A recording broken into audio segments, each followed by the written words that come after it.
പിതാവിൻ്റെയും പുത്രൻ്റെയും പരിശുദ്ധാത്മാവിൻ്റെയും നാമത്തിലാവൻ. എൻ്റെ പ്രിയപ്പെട്ട സഹോദരങ്ങളെ, നല്ല പ്രഭാതത്തെയും നല്ല ദിവസത്തെയും ഓർത്ത് നല്ല ദൈവത്തിന് നമുക്ക് നന്ദി പറയാം. ഈ ദിവസത്തിൻ്റെ എല്ലാ നന്മകളും നിങ്ങൾക്ക് ആശംസിക്കുന്നു. നമ്മളിന്ന് ജീവിച്ചിരിക്കുന്നു, അത് വലിയ സന്തോഷത്തിൻ്റെ ദിവസമായി ജീവിക്കാൻ വേണ്ടിയാണ്. പക്ഷെ പലപ്പോഴും മനുഷ്യനുണ്ടാകുന്ന എല്ലാ പ്രശ്നങ്ങളും കാര്യങ്ങളെല്ലാം ഓർത്തിട്ട് ഒരു സൗകര്യവും ഇല്ല, ഒരു സമാധാനവും ഇല്ലെന്നും പറഞ്ഞു ഓടുന്നു. നമുക്ക് ചിന്തിക്കേണ്ട കാര്യം ഇതാണ്: ഈ ദിവസം ദൈവം നമുക്ക് തന്നിരിക്കുന്നത് ഇങ്ങനെ സങ്കടപ്പെട്ട് വിഷമിച്ചൊക്കെ ഇരിക്കാനാണോ, അതോ ദൈവത്തിൻ്റെ സ്നേഹം അനുഭവിച്ചുകൊണ്ട് നന്നായി ജീവിക്കാനാണ്? ഇവിടെ എറണാകുളം അങ്കമാലി അതിരൂപതയിൽ വലിയ സന്തോഷത്തിലേക്ക് വന്നുകൊണ്ടിരിക്കുക. രണ്ട് കാര്യങ്ങളാണ്. ഒന്ന്, ക്രിസ്മസിലേക്ക് വരുന്നു, യേശുവിൻ്റെ ജനനത്തെ ആഘോഷിക്കുന്നു, അങ്ങനെയുള്ള കാര്യങ്ങൾ. രണ്ട്, മുൻ വർഷങ്ങളിൽ സംഭവിച്ചു പോയ എല്ലാ തെറ്റുകൾക്കും കുറ്റങ്ങൾക്കും മാപ്പ് പറഞ്ഞുകൊണ്ട് ആ ബലിപീഠം വിശുദ്ധീകരിക്കപ്പെട്ട് അവിടെ ബലി അർപ്പിക്കുന്നതിനുള്ള സാധ്യതകളൊക്കെ തുറന്നുകൊണ്ടിരിക്കുന്നു. വലിയ സന്തോഷിക്കാനുള്ള വകകളാണ്. അതുകൊണ്ട് തന്നെയല്ല, സഭയിലെ അധികാരികൾ പറഞ്ഞു, പിതാക്കന്മാരെയൊക്കെ ഇങ്ങനെ പബ്ലിക്കായിട്ട് വിമർശിക്കരുത്. വിമർശിക്കാൻ താല്പര്യമൊന്നുമില്ല, ആരെയും വിമർശിക്കാൻ താല്പര്യമില്ല. അപ്പൻ്റെ സ്വഭാവം കാണിച്ച് മക്കളോട് കരുണ കാണിക്കും.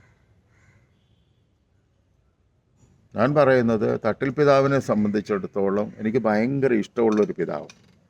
പിന്നെന്താടാ ഇങ്ങനെയൊക്കെ പറഞ്ഞത്? ഞാൻ പറഞ്ഞത്, അവർക്ക് ഇന്ന് വരെ ഒരു ബലിയും മുടങ്ങിയിട്ടില്ല. ഒരു ബലിക്ക് വേണ്ടി അവർ കഷ്ടപ്പെട്ടിട്ടില്ല, കഷ്ടപ്പെടേണ്ട കാര്യവും അവർക്കില്ല.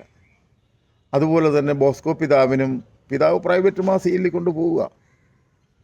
എന്തിനാ ഈ ആസ്ഥാന മന്ദിരത്തിൽ താമസിക്കുന്നത്? താമസിക്കുകയാണെങ്കിൽ അവിടുത്തെ ബലിപീഠത്തിൽ എന്തുകൊണ്ട് ബലി അർപ്പിച്ചുകൂടാ? അവിടുത്തെ ചാപ്പലിൽ ഒരു ബലി അർപ്പിക്കുവാൻ കരിക്കുറി പെരുന്നാളിൻ്റെ അന്ന് അവിടെ ബലി അർപ്പിച്ചല്ലോ. എന്തേ അത് തുടർന്നില്ല? ഏതെങ്കിലുമൊക്കെ പട്ടികൾ കുരയ്ക്കുന്ന കേട്ടിട്ട് പേടിച്ചോടാനാണെങ്കിൽ പിന്നെന്താണ് നമ്മുടെ വിശ്വാസത്തിൻ്റെ പ്രത്യേകത? കലഹിക്കാൻ വേണ്ടി പറയുകയല്ല കേട്ടോ. നിങ്ങൾ പറഞ്ഞല്ലോ, പിതാക്കന്മാരെ വിമർശിക്കുമ്പോഴൊക്കെ അത് സഭയ്ക്ക് മോശമാണ്. നിങ്ങളിത് ചിന്തിച്ച് നോക്കിക്കേ. ഒരു വൃദ്ധനായ മനുഷ്യനെ തൻ്റെ അധികാര സ്ഥാനത്ത് നിന്ന് ഇറക്കി വിടാൻ എന്തെല്ലാമാണ് പറഞ്ഞേ? മേജർ ആർച്ച് ബിഷപ്പായിരിക്കുന്ന, കർദിനാളായിരിക്കുന്ന ആലഞ്ചേരി പിതാവിനെ ആക്ഷേപിക്കാൻ ഇനി ഏത് ഭാഷയിൽ ഏത് മോശമായ വാക്കാണ് ഇനി ഉള്ളത്? ബാക്കി എല്ലായിടത്തും ഉപയോഗിച്ചില്ലേ? അദ്ദേഹം ദൈവത്തിൻ്റെ കൃപ നിറഞ്ഞ മനുഷ്യനായതുകൊണ്ട് അറ്റാക്ക് വന്നില്ല. സത്യം. നമ്മളുടെ ഇത്രയും അസ്വസ്ഥത ഉണ്ടായപ്പോൾ തട്ടിൽ പിതാവിന് എന്തൊരു വിഷമോ, ബോസ്കോ പിതാവിന് എന്തൊരു വിഷമോ? ജനമെല്ലാം ചീത്ത പറഞ്ഞു, അങ്ങനെ ഒരു തെറ്റും ചെയ്യാതിരുന്നിട്ട് കള്ളനെന്നും മോശക്കാരനെന്നും കാശ് കട്ടുകൊണ്ട് പോയവനെന്നും കൊള്ളരുതാത്തവനെന്നും ഒക്കെ പറഞ്ഞു. ഇതിനൊക്കെ ഒറ്റ കാരണമേ ഉള്ളൂ: ചങ്ങനാശ്ശേരിക്കാരനായത് മാത്രമാണ്. ഇതിനാണ് ഈ മഹാഭാവം ചെയ്തത്. സഹോദരങ്ങളെ, നമ്മൾ ഈ അൽമായർ എന്ത് ചെയ്യാനാ? കണ്ണുനീരോടെ പ്രാർത്ഥിക്കാം. വളരെ സത്യമാണ്. പത്രോസ് കാരാഗ്രഹത്തിൽ കിടക്കുമ്പോൾ സഭ പത്രോസിന് വേണ്ടി പ്രാർത്ഥിച്ചതുപോലെ സഭയെ കെണിയിലാക്കിയിരിക്കുന്ന സകല ദുഷ്ടജന്മങ്ങളും ഈ ലോകത്ത് നിന്ന് പറിച്ചു ദൂരെ എറിഞ്ഞുകൊണ്ട് ദൈവത്തിൻ്റെ ശക്തമായ ഇടപെടലിനാൽ പരിശുദ്ധാത്മാവിൽ നിറഞ്ഞ് ബലിയർപ്പിക്കാൻ പിന്നെ ഇപ്പോൾ കൂടുതൽ പ്രാർത്ഥന ആവശ്യമുള്ള സമയമാണ് പ്രിയപ്പെട്ടവരെ. കൂടുതൽ ആവശ്യമായിട്ടുള്ള, ഞാൻ പറയുന്ന വലിയ വലിയ അച്ഛന്മാരും കന്യാസ്ത്രീകളും അങ്ങനെയൊന്നും അല്ലെന്നേ. നമ്മൾ പാവപ്പെട്ട നമ്മൾ ഒറ്റ ദിവസം പോലും മുടങ്ങാതെ ബലിയർപ്പിക്കാനുള്ള ഭാഗ്യം നമ്മുടെ ഇടവകയിൽ സഭ പറയുന്ന ബലി നടക്കാൻ കാരണം നിങ്ങളൊന്ന് ചിന്തിച്ച് നോക്കിയേ. ഇടുക്കിയിൽ നിന്ന് വരുന്ന കറണ്ടുമായിട്ട് കണക്ഷൻ ഇല്ലാതെ ഒറ്റയ്ക്ക് നിന്നിട്ട് ഞങ്ങളങ്ങ് പ്രകാശിക്കുമെന്ന് പറഞ്ഞാൽ എങ്ങനെ പ്രകാശിക്കുമെന്ന് പറ? ദൈവത്തിൽ നിന്ന് വരുന്ന കൈവപ്പ് വഴിയുള്ള ആ അധികാരം, ആ അവകാശം ലഭിച്ച് ആ കൃപയിൽ നിൽക്കാതെ എങ്ങനെ ഇത് സാധിക്കും? നരിക്കുളം അച്ഛൻ പറയുന്നത്, ഇനി ഞാൻ പുസ്തകം എഴുതുന്ന നല്ല കാര്യം. ഒരുപാട് പുസ്തകങ്ങൾ പലതരത്തിലുള്ളത് എഴുതുന്നുണ്ടല്ലോ, ആ കൂട്ടത്തിൽ അതും കിടക്കട്ടെ. ഏതായാലും ദൈവം വലിയൊരു അത്ഭുതമായിട്ടാണ് മാണിപ്പറമ്പിലച്ഛനെ നമുക്ക് തന്നത്. ആ മാണിപ്പറമ്പിലച്ഛൻ, ഈ അച്ഛൻ പടുത്തുയർത്തും അച്ഛൻ പൊളിച്ചെടുക്കും. ഉറപ്പ്. ഇപ്പോഴത്തെ സമവായം ഉണ്ടാക്കിയതിനകത്ത് അവർക്ക് തന്നെ കെണിയായി പോയില്ലേ? കോടതി വരുമ്പോൾ ഇതിൻ്റെയൊക്കെ പണി ചീട്ട് കീറി വിടുകയല്ലേ? ഇപ്പം തക്സായിക്ക് എന്തോ കുഴപ്പമുണ്ടെന്നും പറഞ്ഞാണ് കേസ്. കോടതി കൊണ്ടുവരാൻ പറഞ്ഞിട്ടുണ്ട്. അതിനകത്ത് കൃത്യമായിട്ട് എല്ലാ കാര്യങ്ങളും എഴുതി വച്ചിട്ടുണ്ട്.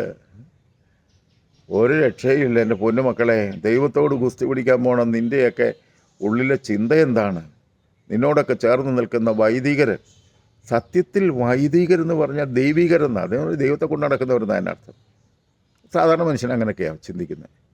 പക്ഷേ വൈദികനെന്ന പേരും അന്ധകാരത്തെ ചുമക്കുന്നവരുമായി മാറിയ എറണാകുളം അങ്കമാലി അതിരൂപതയിൽ സകല വൈദികരും, ഒത്തിരി ധ്യാന ഗുരുക്കന്മാരുണ്ട്, എല്ലാം പഴച്ച തരത്തിലേക്ക് ദൈവനിഷേധത്തിലേക്ക് പോയിക്കൊണ്ടിരിക്കുന്നു. കൂടുതലൊന്നും പറയുന്നില്ല. പ്രാർത്ഥിക്കുക, പ്രാർത്ഥിക്കുക, പ്രാർത്ഥിക്കുക. ദൈവജനമേ പ്രാർത്ഥിക്കുക, കണ്ണുനീരോടെ പ്രാർത്ഥിക്കുക.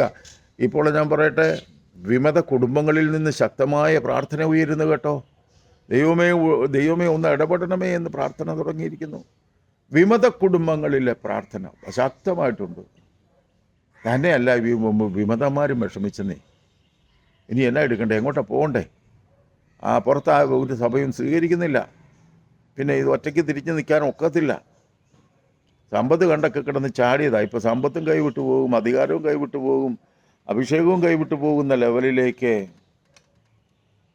ദൈവമേ കരുണയായിരിക്കണമേ എന്ന് പ്രാർത്ഥിക്കാം സഹോദരങ്ങളെ. അതിനാൽ നമുക്ക് ഈ നല്ലവനായ ദൈവത്തിൻ്റെ മുൻപിൽ നീതിബോധത്തോടെ ജീവിക്കുവാൻ പരിശുദ്ധ സഭയെ കൂടുതൽ, ഒരു കാര്യമുള്ള സത്യമാണ് കേട്ടോ, സഭയിൽ ഒരുപാട് വിശുദ്ധരുണ്ടായിട്ടുണ്ട്. ആരും കണ്ടിട്ടില്ലെന്ന് മാത്രമേ ഉള്ളൂ. ഇത് കണ്ടെത്തി വരുമ്പോൾ, കാരണം ഈ സഹനകാലത്തും ദൈവത്തിൽ ആശ്രയിച്ചുകൊണ്ട് കണ്ണുനീരോട് പ്രാർത്ഥിക്കുന്ന ഒത്തിരി വൃദ്ധരായ മനുഷ്യരുണ്ട്. കാരണം മക്കൾ വിമതരായി നിൽക്കുക, അതുകൊണ്ട് അപ്പനും അമ്മയ്ക്കും പള്ളി പനക്കുകയല്ല. വിമത കുർബാന കാണാൻ എന്തിനാ ഇത്രയും വിഷമിക്കുന്നത്? സഭ ഒരു കാര്യം ചെയ്താൽ മതിയല്ലേ? ഇൻലിസിറ്റ് കുർബാന പിൻവലിച്ചു എന്നൊന്ന് പറഞ്ഞാൽ പോരെ?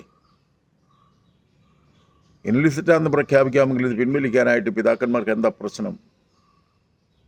അതിനുവേണ്ടി പ്രാർത്ഥിക്കാം നമുക്ക്. ഞങ്ങളുണ്ട് പിതാക്കന്മാരെ, ഞങ്ങളുണ്ട് നിങ്ങളുടെ കൂടെ. ദൈവത്തെ അറിയുന്ന, ദൈവത്തിൽ ആശ്രയിച്ച് ജീവിക്കുന്ന സകല മനുഷ്യരോടുമൊപ്പം ഞങ്ങളുണ്ട്. ദൈവത്തിൻ്റെ പരിശുദ്ധാത്മാവ് അതിന് നിങ്ങളെയും ഞങ്ങളെയും സഹായിക്കട്ടെ. ആമേൻ. പ്രത്യേകമായിട്ട് പ്രാർത്ഥിക്കുക. ഒന്ന് ഷെയർ ചെയ്ത്, അതുപോലെ കമൻറ്റും ഒക്കെ ഇടുന്നേ, ലൈക്കും ഷെയറും ഒക്കെ ഇടേ. അതാണല്ലോ അതിൻ്റെ ഒരു സന്തോഷം. ആമേൻ.